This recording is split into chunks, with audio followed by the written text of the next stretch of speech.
Hello everyone, welcome to my channel, or welcome back to my channel. Today we are going to be getting into Goldilocks and the Three Bears, and it's a retold version of it. I'm so curious to see if there's going to be any major differences. If you hear any background noises, that is my dog playing. She's very energetic for how late it is right now.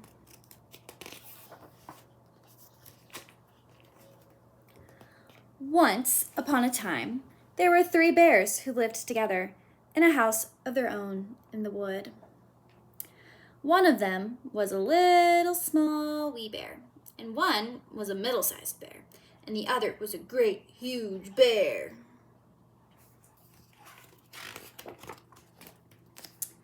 They each had a bowl for their porridge, a little bowl for the little small wee bear, a middle-sized bowl for the middle-sized bear, and a great huge bowl for the great huge bear.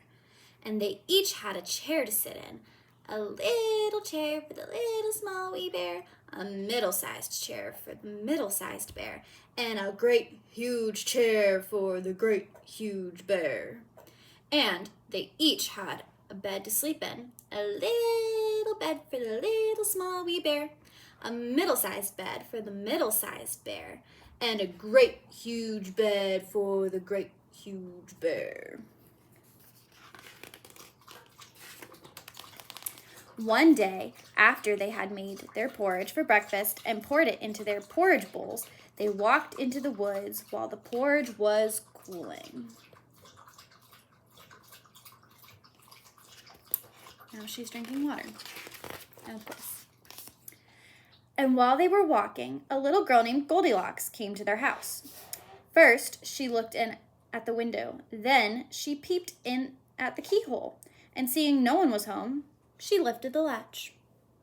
The door was open before her, and she went in.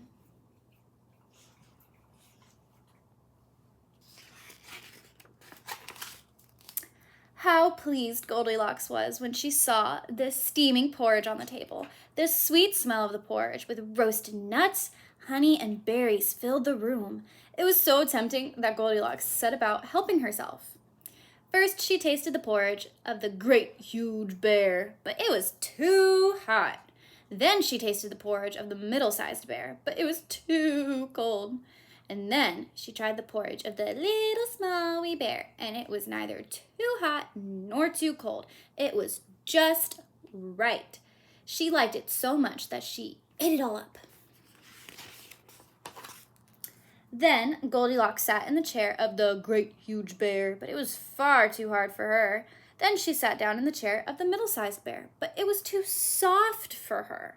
And then she sat down in the chair of the little small wee bear, and this chair was neither too hard nor too soft, but just right. So Goldilocks seated herself in it, and there she sat until the bottom of the chair gave way, and down she came plump onto the floor. Then Goldilocks went upstairs to the bedroom in which the three bears slept. First, she lay down upon the bed of the great huge bear, but that was too high at the head for her. Next, she lay down upon the bed of the middle-sized bear, but that was too high at the foot for her. Then she lay upon the bed of the little small wee bear, and that was neither too high at the head nor foot, but just right. So she covered herself up comfortably and fell fast asleep. By the time the three bears thought their porridge would be cool enough to eat, so they returned home for breakfast. Now Goldilocks had left the spoon of the great huge bear standing in his porridge. "Somebody has been at my porridge," said the great huge bear in his great rough, gruff voice. And then the middle bear looked at hers. She saw that her spoon was standing in it too. "Somebody has been at my porridge," said the middle-sized bear in her middle voice. Then the little small wee bear looked at his bowl, and the spoon was standing in the porridge bowl. But the porridge was all gone. "Somebody has been at my porridge and has eaten it all up," said the little small wee bear in his little small wee voice. Upon this, the 3 bears, seeing that someone had entered their house and eaten up little small wee bear's breakfast, began to look about them. Now Goldilocks had not put the hard cushion straight when she rose from the chair of the great huge bear. "Somebody has been sitting in my chair," said the great huge bear in his great rough, gruff voice. And Goldilocks had crumpled the soft cushion on the middle-sized bear. "Somebody has been sitting in my chair," said the middle-sized bear in her middle voice. And you know what Goldilocks had done to the 3rd chair? "Somebody has been sitting in my chair and has sat the bottom right out of it," said little small wee bear in his little small wee voice.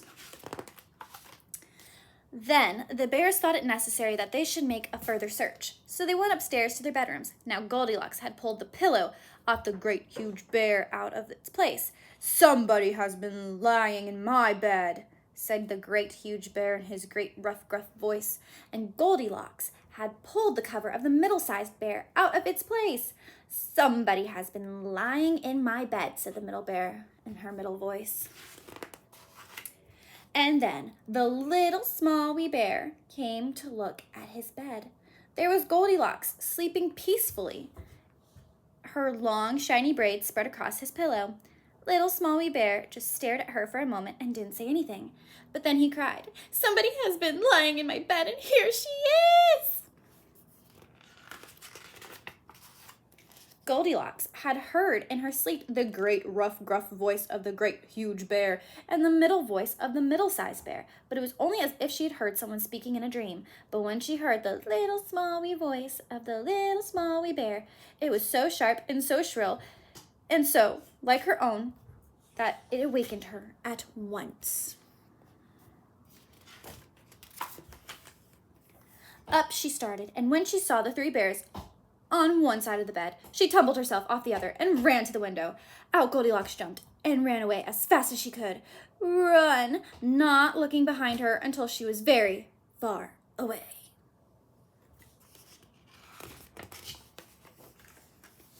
And what happened to Goldilocks afterward, no one can tell, but the 3 bears never saw anything of her.